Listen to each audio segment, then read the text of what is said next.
అందరికీ నమస్తే, welcome back to Sri Sai tutorial. ఈరోజు న్యూస్ పేపర్లో చాలా ముఖ్యమైనటువంటి అప్డేట్స్ అయితే ఉన్నాయి. వాటన్నింటికి సంబంధించినటువంటి పూర్తి వివరాలను అయితే మనం తెలుసుకునే ముందు వీడియోని చూస్తున్న ప్రతి ఒక్కరు కూడా తప్పకుండా లైక్ చేసి మీ యొక్క సపోర్ట్ని మన ఛానల్కి అందించేటువంటి ప్రయత్నం చేయండి. కొత్తగా చూస్తున్న వాళ్ళు ఎవరైనా ఉంటే కనుక సబ్స్క్రైబ్ చేసుకొని పక్కనటువంటి ఆల్ నోటిఫికేషన్ బెల్ ఐకాన్ని క్లిక్ చేయడం ద్వారా నేను చేసేటువంటి ప్రతి వీడియో కూడా మీకు నోటిఫికేషన్ రూపంలోకి వచ్చేస్తుంది. ఇక లేట్ చేయకుండా మన యొక్క మొదటి అప్డేట్లోకి అయితే వెళ్ళిపోదాం. చాలామంది చూస్తున్నారు, వెళ్ళిపోతున్నారు, కానీ లైక్ మాత్రం చేయట్లేదు. మీరు లైక్ చేయడం ద్వారా నాకు సపోర్టివ్గా ఉంటుంది. అట్ ద సేమ్ టైం మరిన్ని మంచి వీడియోస్ మీ ముందుకు తీసుకురావడానికి అవకాశం అనేది ఉంటుంది. కాబట్టి చూస్తున్న ప్రతి ఒక్కరు కూడా తప్పకుండా లైక్ చేసేటువంటి ప్రయత్నం చేయండి. ఇక మొదటి అప్డేట్ కనుక చూసుకుంటే 40,000 ఉద్యోగాలకు నోటిఫికేషన్ విడుదల. దేశవ్యాప్తంగా ఉన్నటువంటి 40,889 గ్రామీణ డాక్ సేవకు సంబంధించినటువంటి పోస్టులకైతే ఇండియా పోస్ట్ అయితే నోటిఫికేషన్ విడుదల చేసింది. ఏపీ సర్కిల్లో కనుక చూసుకుంటే 2,480 పోస్టులు అయితే ఉన్నాయి. తెలంగాణ సర్కిల్లో చూసుకుంటే 1,266 పోస్టులు అయితే ఉన్నాయి. ఈ పోస్టులకు 10వ తరగతి పాస్ అయినటువంటి వారు అర్హులు. ఆసక్తి ఉన్నటువంటి వారు ఇక్కడ అఫీషియల్ వెబ్సైట్ అయితే ఇవ్వడం జరిగింది. దీనికి సంబంధించి ఫిబ్రవరి 16 వరకు అయితే దరఖాస్తులు చేసుకోవడానికి అవకాశం అయితే ఉంది. అంటే 27 నుంచి నిన్న నుంచి అప్లికేషన్ ప్రక్రియ అనేది మొదలైంది. వయస్సు కనుక చూసుకుంటే 18 ఏళ్ల నుంచి 40 ఏళ్ల మధ్య ఉండాలి. అట్ ద సేమ్ టైం మనకి ఇక్కడ ఏజ్ రిలాక్సేషన్ కూడా ఇవ్వడం జరిగింది. కాబట్టి దీనికి సంబంధించి అర్హత ఉన్నటువంటి వాళ్ళు ఎవరైనా ఉంటే కనుక ఖచ్చితంగా అప్లై చేసుకునేటువంటి ప్రయత్నం అయితే చేయండి. 10th వచ్చినటువంటి మార్క్స్ ఆధారంగా దీనికి సంబంధించినటువంటి నెక్స్ట్ ప్రాసెస్ అనేది ఉంటుంది. దానికి సంబంధించిన పూర్తి వివరాలతో ఒక వీడియో అనేది మీకు అందించేటువంటి ప్రయత్నం చేస్తాను. దాని తర్వాత కనుక చూసుకుంటే 10 రోజుల్లో మనకు గురుకుల నోటిఫికేషన్ వచ్చేటువంటి అవకాశం అయితే ఉంది. కసరత్తు చేపట్టినటువంటి గురుకుల నియామకాల బోర్డు ఇక్కడ గురుకుల విద్యా సంస్థల్లో కొలువుల భర్తీకి సంబంధించినటువంటి అనుమతులు వచ్చేసాయి. గురుకులాల్లో 2,225 ఉద్యోగాల భర్తీకి ఆర్థిక శాఖ 6 రకాల ఉత్తర్వులు అయితే జారీ చేసింది. ఇందులో 2,009 పోస్టులను గురుకుల నియామకాల బోర్డు ద్వారా భర్తీ చేస్తారు. గతంలో అనుమతి ఇచ్చినటువంటి 9,096 పోస్టులతో కలుపుకుంటే గురుకుల బోర్డు ద్వారా భర్తీ చేయనటువంటి మొత్తం పోస్టుల సంఖ్య 11,005కి అయితే చేరుతుంది. వీటన్నింటికి సంబంధించిన నోటిఫికేషన్లు 10 రోజుల్లో వెలువడేటువంటి అవకాశం అయితే ఉంది. 2022-23 విద్యా సంవత్సరంలో కొత్తగా ఏర్పాటైనటువంటి గురుకులాల్లో పోస్టుల భర్తీకి అనుమతుల కోసం చాలా కాలం ఎదురు చూసినటువంటి గురుకుల విద్యా సంస్థల నియామకాల బోర్డు తాజా అనుమతులతో ఇప్పుడు భర్తీ ప్రక్రియనైతే వేగవంతం చేసింది. వాటికి పూర్తి స్థాయిలో పరిశీలన. ఇప్పటికే 9,096 పోస్టుల భర్తీకి సంబంధించి సొసైటీల వారీగా ప్రతిపాదనలు అయితే గురుకుల బోర్డుకు అయితే చేరాయి.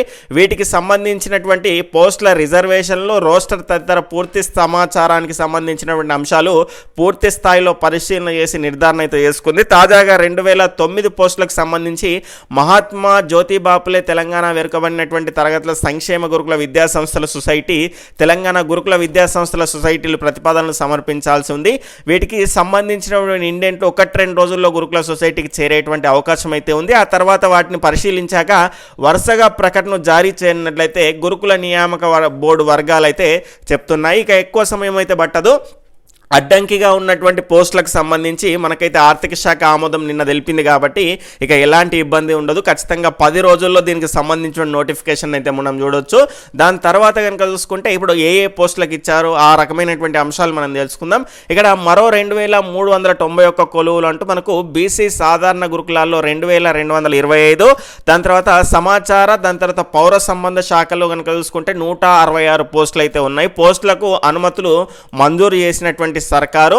రాష్ట్ర ప్రభుత్వం మరొక 2,391 ఉద్యోగాల భర్తీకి అనుమతులు మంజూరు చేసింది. మహాత్మా జ్యోతిబాపులే బీసీ గురుకులాల్లో 2,132 పోస్టులు, సాధారణ గురుకులాల్లో 93, సమాచార పౌర సంబంధాల శాఖలో కనుక చూసుకుంటే 166 ఉద్యోగాలు భర్తీ చేయనుంది. ఈ మేరకు ఆర్థిక శాఖ ప్రత్యేక ప్రధాన కార్యదర్శి కె రామకృష్ణారావు శుక్రవారం ఉత్తర్వులు జారీ చేశారు. ఇక్కడ రాష్ట్ర ప్రభుత్వం 2022-23 ఏడాదికి కనుక చూసుకుంటే 33 కొత్త బీసీ గురుకులాలు అయితే 15 డిగ్రీ కళాశాలలు అయితే మంజూరు చేసింది. వీటిలో బోధనేతర పోస్టులుగా భర్తీ చేయాలని ప్రభుత్వం అయితే నిర్ణయించింది. ఈ మేరకు గురుకులాల్లో అదనపు పోస్టులు మంజూరు చేసేందుకు ఇటీవల మంత్రిమండలి ఆమోదించింది. బీసీ గురుకులాల్లో గ్రూప్ 3 సర్వీస్ కిందకు వచ్చేటువంటి 12 జూనియర్ అసిస్టెంట్లు, గ్రూప్ 4 సర్వీస్ కిందకు వచ్చేటువంటి ఆ పరిధిలోని 141 పోస్టులను TSPSC ద్వారా భర్తీ చేయాలని ఆర్థిక శాఖ తెలిపింది. దాని తర్వాత బీసీ గురుకులాలకు 63 స్టాఫ్ నర్సుల పోస్టులను అయితే మంజూరు చేసింది. వీటిని వైద్య ఆరోగ్య నియామక బోర్డు ద్వారా భర్తీ చేయాలని సూచించింది. బీసీ సాధారణ గురుకులాల్లో మిగతా పోస్టులన్నీ కూడా గురుకుల నియామక బోర్డు ద్వారా భర్తీ కానున్నాయి. దానికి సంబంధించినటువంటి సమాచార పౌర సంబంధాల శాఖలో 166 పోస్టుల భర్తీ బాధ్యత కూడా TSPSCకి అప్పగించింది. ఇవి కాకుండా మిగిలినటువంటి అన్ని పోస్టులు కనుక చూసుకుంటే గురుకుల రిక్రూట్మెంట్ బోర్డు ద్వారా భర్తీ చేస్తారు. ఇక్కడ దాని తర్వాత వారం 10 రోజుల్లో ప్రకటనలు, ఇక్కడ కూడా ఈనాడు న్యూస్ పేపర్లో కూడా మనకు క్లియర్గా ఇవ్వడం జరిగింది. ఆర్థిక శాఖ ఉత్తర్వుల్లో గురుకులాల్లో ఉద్యోగాల భర్తీకి ప్రధాన అడ్డంకి అయితే తొలగిపోయింది. త్వరలోనే ఉద్యోగ ప్రకటనలు వెలువడనున్నాయి. కొత్తగా మంజూరైనటువంటి పోస్టులను భర్తీ చేసేందుకు వీలైనంత త్వరగా ప్రతిపాదనలు సిద్ధం చేసి గురుకుల నియామక బోర్డుకు అందించేందుకు బీసీ గురుకుల సొసైటీ కసరత్తు అయితే చేస్తుంది. దానికి సంబంధించి ప్రారంభం అయితే ఆ కసరత్తు ప్రారంభించేసింది ఆల్రెడీ నిన్న నుంచే. రోస్టర్ ప్రకారం జోన్లు మల్టీ జోన్ల వారి పోస్టులు గుర్తించనుంది.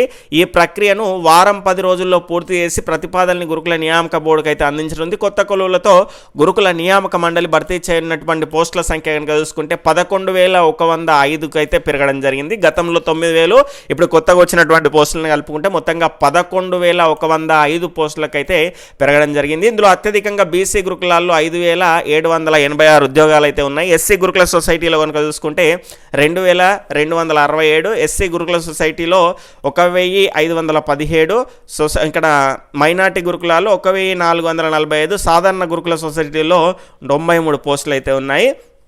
గ్రూప్ 3, 4 ప్రకటన ఉద్యోగ ప్రకటనలో చేరున్నటువంటి పోస్టులు అంటే ఇప్పుడు కొత్తగా వచ్చినటువంటి 141 పోస్టులు, అదేవిధంగా గ్రూప్ 3కి సంబంధించినటువంటి 12 పోస్టులు, ఇవన్నీ కూడా మనకు కొత్త ఇప్పుడు గ్రూప్ 3 కానీ అదేవిధంగా గ్రూప్ 4 కానీ ఆ పోస్టులకైతే ఇవి యాడ్ కానున్నాయి. గతంలో కొన్ని క్లియరెన్స్ కానీ పోస్టులు కూడా ఉన్నాయి కదా, దానికి సంబంధించినటువంటి పోస్టులన్నీ కూడా అందులో చేరేటువంటి అవకాశం అయితే ఉంటుంది. ఇక్కడ జూనియర్ లెక్చరర్లు బీసీ గురుకులాల్లో 602, డిగ్రీ కళాశాల లెక్చరర్లు 480, ఇక్కడ ట్రైన్డ్ గ్రాడ్యుయేట్ టీచర్లు 324 బీసీ గురుకులాలకు సంబంధించింది.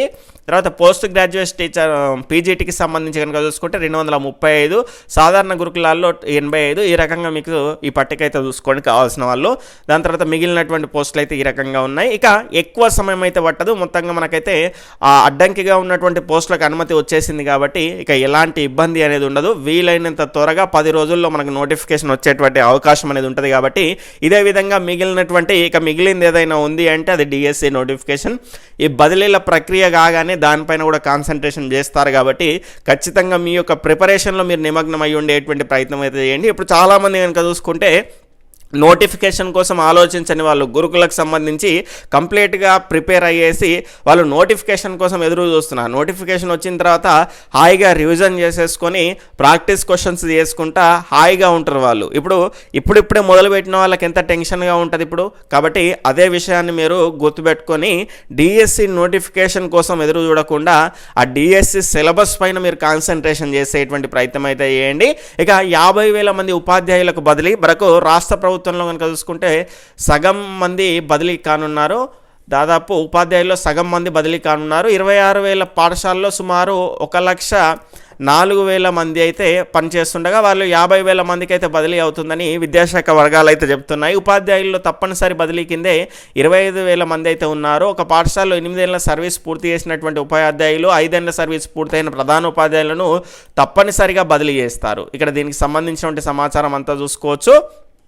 ఇక్కడ మొత్తంగా ఇప్పటి వరకు 19 జిల్లాల్లో పలువురికి పదోన్నతులు దక్కుతాయని చెప్తున్నారు. మొత్తంగా మరొక 9,700 మందికి కూడా బదిలీ ఉంటుంది. ఇక్కడ దీనికి సంబంధించినటువంటి కంప్లీట్ ఇన్ఫర్మేషన్ అనేది మనకు ఈనాడు న్యూస్ పేపర్లోనైతే ఇవ్వడం జరిగింది. కావాల్సిన వాళ్ళు ఎవరైనా ఉంటే కనుక చూసుకునేటువంటి ప్రయత్నం అయితే చేయండి. తర్వాత ఎడ్యుకేషనల్ అప్డేట్స్కి సంబంధించి కనుక చూసుకుంటే ఇక్కడ టీఎస్పీఎస్సీ ఇతర పోటీ పరీక్షల ప్రత్యేకంగా మనకు ఇండియన్ పాలిటీకి సంబంధించి ఈనాడు ప్రతిభలో మనకు తెలుగు వర్షన్లో అందించడం జరిగింది. దాని తర్వాత కనుక చూసుకుంటే ఇంగ్లీష్ వర్షన్లో క్వాంటిటేటివ్ యాప్టిట్యూడ్ ఎస్ఎస్సికి సంబంధించినటువంటి ఎగ్జామ్స్లో భాగంగా మిగిలినటువంటి అన్ని రకాల ఎగ్జామ్స్కి ఉపయోగపడే విధంగా ఈ ఆర్టికల్స్ అయితే ఇస్తూ ఉంటారు. కావాల్సిన వాళ్ళు చూసుకునేటువంటి ప్రయత్నం చేయండి. అదేవిధంగా ఈ వీడియో యొక్క డిస్క్రిప్షన్లో పద్మ అవార్డ్స్కి సంబంధించినటువంటి పీడిఎఫ్ కూడా అందుబాటులో ఉంటుంది, అక్కడ నుంచి డౌన్లోడ్ చేసుకోండి. అదేవిధంగా పోస్టల్ జాబ్స్కి సంబంధించిన నోటిఫికేషన్ పీడిఎఫ్ కూడా మీకు అక్కడ అందుబాటులో ఉంటుంది, అక్కడ నుంచి క్లియర్గా డౌన్లోడ్ చేసుకొని పూర్తి వివరాలను చూసుకునేటువంటి ప్రయత్నం అయితే చేయండి. బాయ్, టేక్ కేర్, జై హింద్.